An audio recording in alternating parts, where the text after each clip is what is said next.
Hello friends, कैसे हो सब? आई होप सब अच्छे होंगे। फ्रेंड्स, आज हम बात करेंगे कौन कौन से इंजेक्शन को एक जगह मिक्स करके पेशेंट को लगाया जा सकता है और किन इंजेक्शन को एक जगह मिक्स करके नहीं लगाना चाहिए। पूरी जानकारी इस वीडियो में दूंगा। मैं हूं आरिफ खान, आप देख रहे हैं आरिफ फार्मा क्लिनिक। जिन दोस्तों ने चैनल को सब्सक्राइब नहीं किया तो प्लीज़ चैनल को सब्सक्राइब कर लीजिए, बेल आइकन को प्रेस कर लीजिए ताकि आने वाली वीडियो आप तक पहुँच जाए। फ्रेंड्स, तो हम बात करेंगे कि कौन से इंजेक्शन को एक जगह मिक्स करके हम पेशेंट को लगा सकते हैं। जैसे कि पिछली वीडियो में मैंने एक वीडियो में बताया था डेक्सा और जेंटा इंजेक्शन को एक जगह लगा सकते हैं या नहीं, तो वही इस वीडियो में बता रहा हूँ किन किन इंजेक्शन को एक जगह मिक्स करके लगाना चाहिए। फ्रेंड्स, जैसे कि मैंने पहले भी कहा था कि डेक्सामेथासोन और जेंटामाइसिन इंजेक्शन को एक जगह मिक्स करके डॉक्टर लगाते हैं। ऐसा हालांकि ऐसा कहीं लिखा नहीं है, लेकिन अपनी जो एक्सपीरियंस के अकॉर्डिंग वो लगाते हैं, उससे कुछ नहीं होता है, लगाने से कोई प्रॉब्लम नहीं है, आप लगा सकते हैं और उसका रिजल्ट भी अच्छा देखने को मिलता है। जिनमें अगर किसी को बैक्टीरियल इन्फेक्शन है, एलर्जी है और निमोनिया है, इन सब में जो डॉक्टर इसका जो है प्रयोग करते हैं इंजेक्शन का, तो इन इंजेक्शन को एक जगह मिक्स करके आप लगा सकते हैं, कोई प्रॉब्लम नहीं है। और हम बात करते हैं आगे, एक इंजेक्शन आता है बैटनीसोल और डेरिफाइलिन। बैटनीसोल में होता है बैटनीमेथासोन और डेरिफाइलिन में होता है थियोफाइलिन और इथोफाइलिन। ठीक है, जो डेरिफाइलिन इंजेक्शन होता है लंग्स के डिसऑर्डर में जो मतलब डॉक्टर यूज़ करते हैं, मतलब किसी का अगर सांस फूलता है वहाँ पे मतलब लंग्स की जो प्रॉब्लम होती है, उसका कोई डिसऑर्डर होता है, तब डेरिफाइलिन का जो है यूज़ करते हैं। मैं यहाँ पर ज़्यादा डिटेल में नहीं बताऊँगा, सिर्फ ये बताऊँगा कि एक जगह मिक्स करके लगा सकते हैं या नहीं।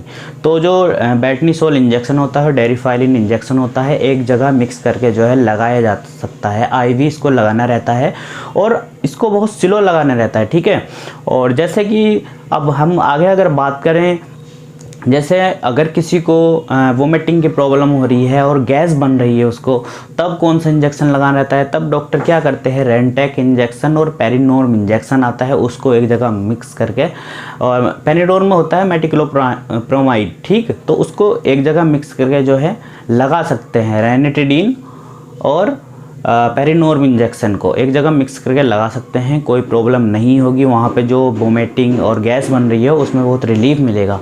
ठीक है, और कभी भी रेंटेक इंजेक्शन या इसके साथ ओंडेम इंजेक्शन है, या बोल सकते हैं ब्रांड नेम में बता रहा हूँ, एमसेट इंजेक्शन है, इसमें ऑर्निस्टोन होता है, उस इंजेक्शन के साथ, ऑर्निस्टोन इंजेक्शन के साथ कभी भी किसी इंजेक्शन को नहीं मिलाना चाहिए।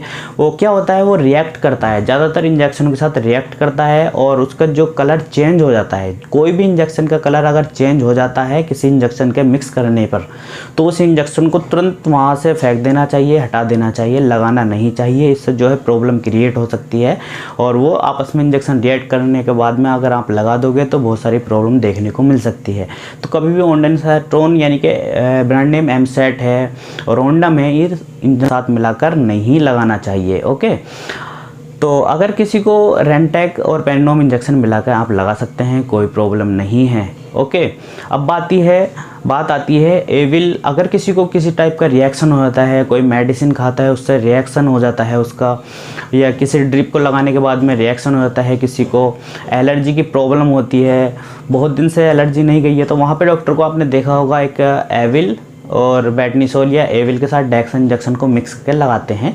तो वहाँ पे भी एविल के साथ डेक्सा या बैटनीसोल इंजेक्शन को मिक्स करके लगा सकते हैं, कोई प्रॉब्लम वाली बात नहीं है। ठीक है, मैं फिर यही कहूँगा, अगर किसी इंजेक्शन के साथ मिक्स करने के बाद में इंजेक्शन को कलर चेंज होता है या मिल्की हो जाता है, मतलब फट जाता है, जैसे कि दूध फट जाता है, उस टाइप के इंजेक्शन हो जाता है, तो उसको कभी नहीं लगाना चाहिए, वहाँ से हटा देना चाहिए। तो ये जो मैंने इंजेक्शन लगाए इनको मिक्स करके लगा सकते हैं। और जैसे ओंडेनसेट्रोन के बारे में मैंने बताया, इसके साथ किसी को मिक्स करके नहीं लगाना चाहिए।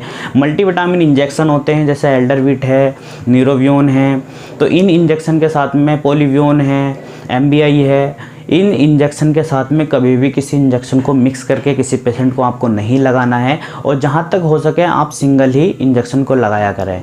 और जैसे कि आता है अपना एंटीबायोटिक इंजेक्शन आता है, एमेकासिन है और मोनोसेफ इंजेक्शन है। ठीक है, तो इस इंजेक्शन को भी आप मिक्स करके लगा सकते हैं, कोई प्रॉब्लम वाली बात नहीं है। तो ये पूरी इन्फॉर्मेशन आपको देना चाह रहा था मैं। तो अगर आपने ये वीडियो पूरी देखी है तो लाइक कर दीजिए, चैनल को सब्सक्राइब कर दीजिए, बेल आइकन को प्रेस कर दीजिए। अगर आपके मन में कोई सवाल है तो कमेंट करके पूछ सकते हैं, या फिर मुझसे बात करना चाहते हैं तो इंस्टाग्राम पर पहले मुझे फॉलो कर लेना, फिर मुझे DM करना, मैं वहाँ पर भी आपका रिप्लाई करूँगा। Okay, thanks for watching.